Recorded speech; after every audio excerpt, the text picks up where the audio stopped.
Welcome, everybody, to Midday Magazine for this Wednesday, October 23rd, 2024. Have your host, James J. Malouf here. At 4:30 today, we're going to speak with our friend Lisa from the ODC, talk a little bit with them about some of the great events they have coming up. Right now, we want to welcome into the studio our great friends, of course, from Wisconsin Rapids Community Media. A big shout out to them. Do yourself a favor, go to your search bar on YouTube, type in Wisconsin Rapids Community Media, and subscribe to the good work that they are doing. And our good friend Lance Pliml, Wood County Board Chairman, joins us right now with an update on Wood County. Lance, always good to have you in studio. Thanks for being here. And James, just like you said, it's always good to be here as well. Appreciate the opportunity. Want to dive right into it. We got a lot to talk about today, Lance. Certainly diving into the big one out there, voting. And as a reminder to everybody, we're so close. We're rounding third. We're almost to home base. We're almost done with the ads and all the jargon and all of this. And I make a joke about this to kind of segue into it, but I personally believe that voting is a responsibility and something that we all should do. And not putting that on anybody, just my opinion, just my thoughts. I feel like freedom isn't free. I feel like we live in the greatest country in the world, and that comes with, things that are asked of us to live in this country. And one of them is to keep democracy alive and to keep it healthy.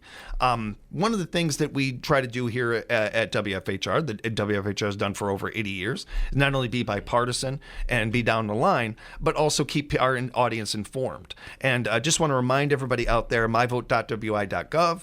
You can go to civicmedia.us and get links to where you can go to find out more information. Lance, you are behind the scenes with a lot of this. How is everything building towards the big day, the Super Bowl, November 5th? I had somebody say the other day, the most important day of the year is coming up.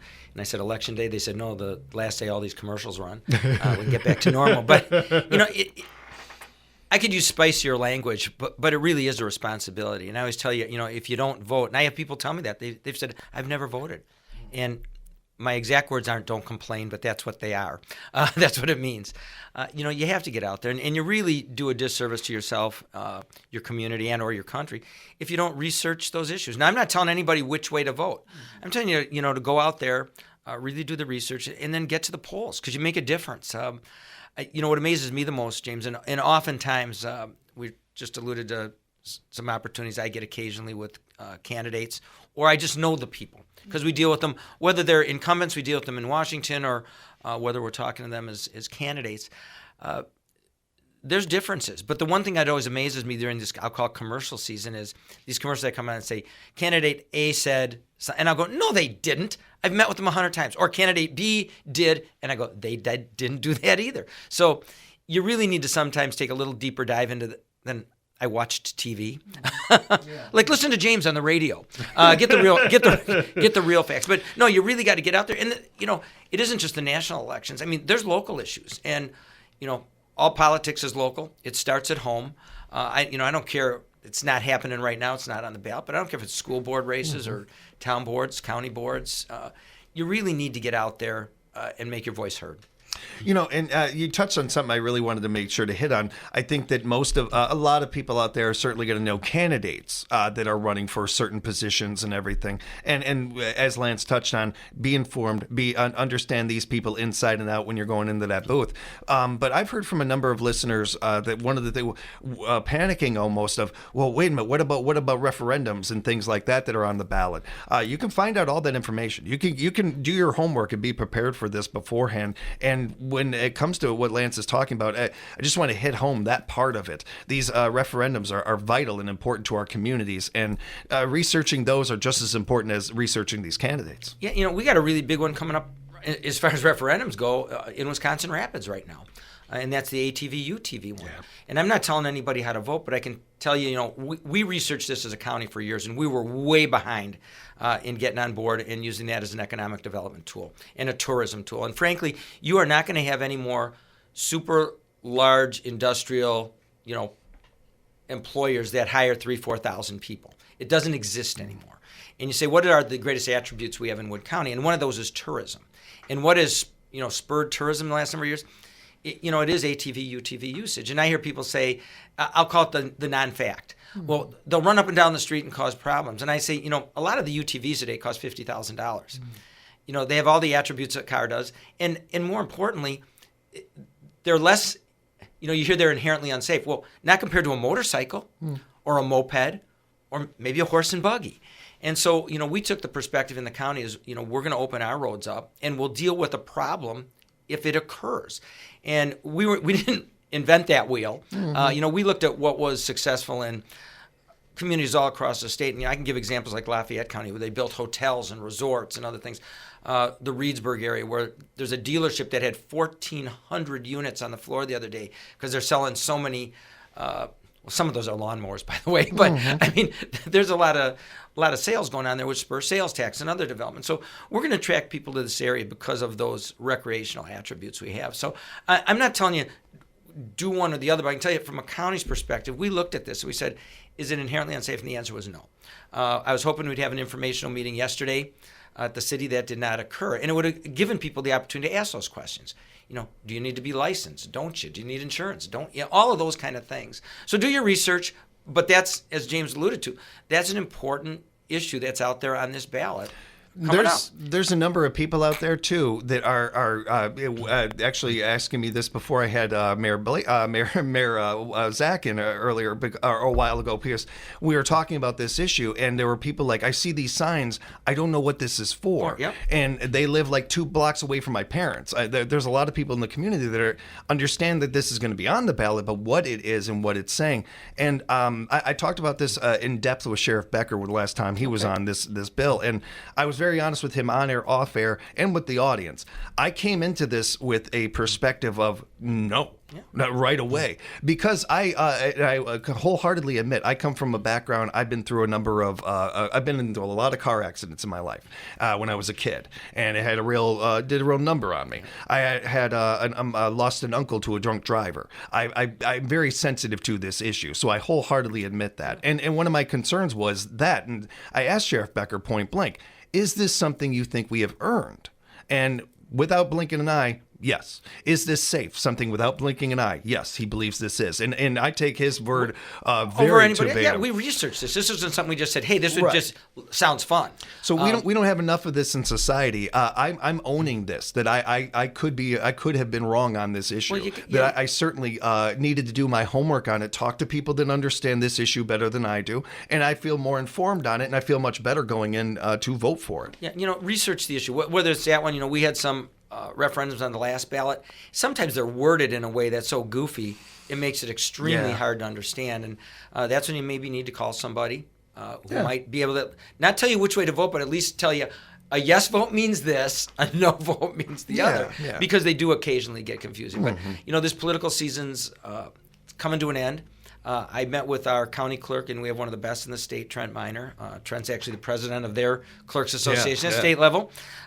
He works with local clerks to train them. And, I can tell you locally in Wood County, I feel very comfortable that our elections are safe, they're secure, that the clerks do a great job, that Trent and his staff have done a wonderful job of working with those communities to make sure that everybody's, in line, ready to go. And I heard early voting yesterday when it started was fairly robust in a number of locations. So that takes a little bit of pressure off it's good. at the polling place that day. Although I can honestly say I don't think I've ever waited like an hour neither. to vote. Yeah. I mean, might wait 5 minutes.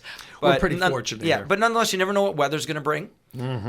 Or, God forbid, a family emergency, or you're just sick that day. So that opportunity exists as well. And encourage you to not only get in, especially if you have you're set on your decision, go ahead and get your vote in as early as you can now that you're able to. And when you're whether you're doing that now or on November 5th, treat our poll workers well, treat each other with grace, treat your fellow citizens with grace. Let's act like adults. Let's make sure that the kids that are seeing us act this way, they act that way when they get the chance to get into that booth. This is a really interesting topic, because I had this conversation with somebody the other day, and they were convinced that elections were not secure. And I said, so what have you done about it? And they said, well, I complain about it. And I said, yeah, well, a lot of people do. I said, have you looked at being a poll worker? Have you thought about being a volunteer? Have you participated in any way? And the answer was no. And I said, it goes back to what we said. If you don't vote, don't complain about the outcome. And if you're concerned about some of those other things, maybe it's time to step up. Yeah. You get what you put into life. Anything we're talking about in life, you get what you put in. We put a lot into the new jail, and we've had some news come up about that recently, Lance. Yeah, it really is. I mean, jails are if you want to call it a necessity. I don't want to say an evil necessity, but it's a necessity. It's a necessity. There's other things we would much rather spend money on in the community that, in fact, develops economic expansion. That being said, though, we've had different boards. We've had sheriffs from all over the state. People visit our facility because it really is state of the art, and it's a fantastic facility. I toured it about a week ago again, and yesterday they announced that we are looking at a ribbon cutting, kind of an open house on December 17th, and that is the third Tuesday of December. It would be, I think, immediately after the county board meeting is when they'd first open that up, and that way you'd have sheriff's department people there to answer questions. County board people might be able to answer some of the other questions that, in regard to the financial obligations and how some of that work. But to see these different departments from around the state come over here and go, this would really help if we had something like this. And then I kind of laugh when I hear some now, because the cost is huge. But I've had others come in and say, geez, they're talking double. I wish we would have bought it. I always laugh when it was a deal. And I'm going, Right. no, it was never a deal, but at the end of the day, it happened to occur at the right time. The bond rates when we started this project were under 3%. In today's world, as we look at it today, that's pretty cheap money. Yeah. And the cost to do this over 30 years was less than the cost of operating our current jail. So we're getting there. It's looking good. And all that is really good information. And like we've talked about a lot with this new jail too, you can't put a price on the safety. And the safety for our officers, for the people, the clients in there, all of the above. It is about keeping not only our community safer, but that those working in that jail and in that jail a lot safer too. You're right. People always looked at the bad actor who's in jail, and they go, they deserve to be there, and then probably most times rightly so. But we also have to look at protecting them, because there's a person who's occasionally incarcerated, prior to being convicted, prior to trial. And you need to assure their safety as well as the officers working within the jail. And then, some of the build out of that new facility allows for us to work on the education aspect with the people who are incarcerated. So when they come out of that jail, and keep in mind, those people that are in jail are there, a year or less. These are not, 30-year state prisoners or federal prisoners. You're hoping that after that amount of time, with some training, financial, educational, and some of the other stuff, that they come out with a little different attitude and some tools that help them function in today's society. That is the point of the judicial system. They come out and not go back. One of the first conversations I had with Sheriff Becker was about stopping the revolving door. This is how we stop the revolving door. This is one of the key ways we do it, is not only having a facility that's safer, having a community that also understands that people mess up in life. Unless, of course, anybody out there that is perfect. If you're listening and you're perfect, then not you. And by that, I mean my mom. But everybody else, of course, we are a society that is built on second chances. We are a society. We are a country. Man, as much as we love baseball and apple pie, we love a comeback. Yeah. Boy, do we love a comeback. And it's not just on a big celebrity level. It's on a local level, too, because these people are able to be taxpayers and contributors and add to our economy when they get out, if they do, act right. And, of course, have their accountability, because that is key to all of this. And it's great to hear that about December 17th. That's an exciting date to look forward to. Yeah, we're looking forward to it. Somebody said one time, if you don't know what the county does, you've probably lived a pretty good life, because we do have the courts, the jails, the sheriff's department, human services departments, which deal with a number of issues, from child protective services to, those who have economic hardship. So if your only, contact with the courthouse is, you walked in and paid your taxes or something, it's probably a pretty good life. But there's a lot of services there. I'm just a shout out to, the sheriff's department has worked extremely hard on this project, obviously. And I'm amazed as I wear my other hat and I travel around the country for the Counties Association. I can't believe how many people who sit in a similar seat to mine say, you talk to your sheriff? You guys converse? It's not adversarial. I go, our sheriff, and Sean Becker, you mentioned him several times today.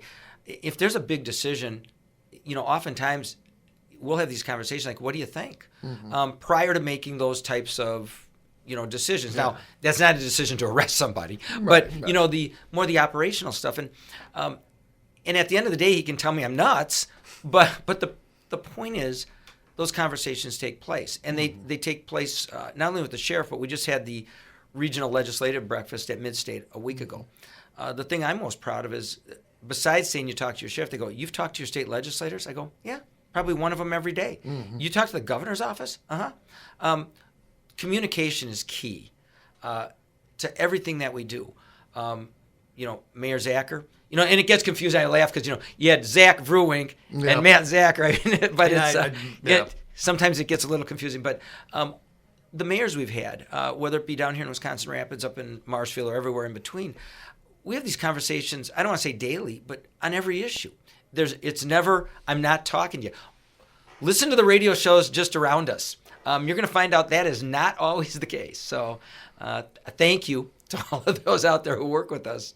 Speaking with Lance Pliml, Wood County Board Chairman. Lance, we had some news about Powers Bluff area as well. When to get to? Yeah, that's tremendous facility out there. I mean, it's always been our winter sports area. Great place to go view, nature, and there's a historic perspective up there with some of the Native American burial grounds. But over the last several years, we've been working on a world-class mountain biking system, basically. And it goes from I can go take my bike and my kids out there and I can ride, to some extremely difficult, kind of single-track stuff that the best off-road kind of bike people in the world would want to use. And then with one-time ARPA money, and you've heard about that, nationally, where different levels of government were given dollars to do things. One of the things we were very cognizant of in Wood County is we were not going to spend this operationally. We wanted to have something that's going to be a legacy. That when you're all done, 30 years from now, when nobody knows who was on the board or what happened, they can go, "Oh, they didn't waste that money." Yeah. Here's what it is. So we've had tremendous build out there, and it's in the plans to have a shelter out there, a building where we can move some of that activity that was off the top of the hill, where more of the Native American concerns were, to the bottom. It'll be something that can be used year-round. So that, along with the parking lots, the roads, the access, tremendous facility. While that was getting done, one of the concerns we always have in campgrounds is summer storms. And we just finished a safe house at Lake Wazeecha, just adjacent to the campgrounds there, where in the event of a terrible storm coming, it doesn't have to be just a camper. But there's a safe house there that houses, I'd be lying if I said know the exact capacity, probably around 250 people can get in, where you can avoid some of the carnage that may occur if you're out. And that was another one of these things that was funded to a large extent with those kind of dollars. So at the end of the day, we want to be able something you could point at and go, that's what we did. We have a federally qualified health facility going in. That's a roughly, round numbers, a $20 million project that the county has participated in that will provide medical care within the community. And those are all things you can see. So hopefully all these come to fruition. All those dollars have to be allocated by the end of this year, and they have to be spent down by the end of 2026. So big projects. Yeah, and looking forward to hearing how they progress next time we get together and talking about those some more. I wanted to wrap up, Lance, with the last minute or two we had here. You had I think a fun opportunity recently to be a part of not be a part of, but to be at the debate, most recent Senate debate that we had with Tammy Baldwin, Aaron Hovde. How did that go? Well, first of all, it's amazing how many cameras and how many people are at those events. And, held in TV studio in Madison, the most recent one, and usually they are. But the station itself is phenomenal. I remember I'll call it as a kid, being in college down there and looking at a building about the size of the radio station we're sitting in right now. And I walk in the other day and there is, 10 desks, I don't know, hundreds of monitors, cameras everywhere, all remotely run. And then and they brought in a panel of people to do the questioning, the top TV anchors from around the state. And there's 8 people there. Basically 3 who were friends of and or related to Eric Hovde, and 3 who were friends of or related to Tammy Baldwin and my wife and I. And we sat between them. I don't know if that was purposefully done, probably. But it's a real opportunity not only to listen to the answers, to hear the questions, but to meet those people before and after, whether it be in green rooms or others, where you really get to know the candidate. And that's why I tell people, if you have those opportunities to meet, to actually go talk to them, and candidates are usually always willing to do that. But I can tell you this too, our representatives, you can send all the letters you want, but if you make an appointment and show up in Madison to meet with somebody, or DC if you're out there, I have yet to have anybody ever turn me down.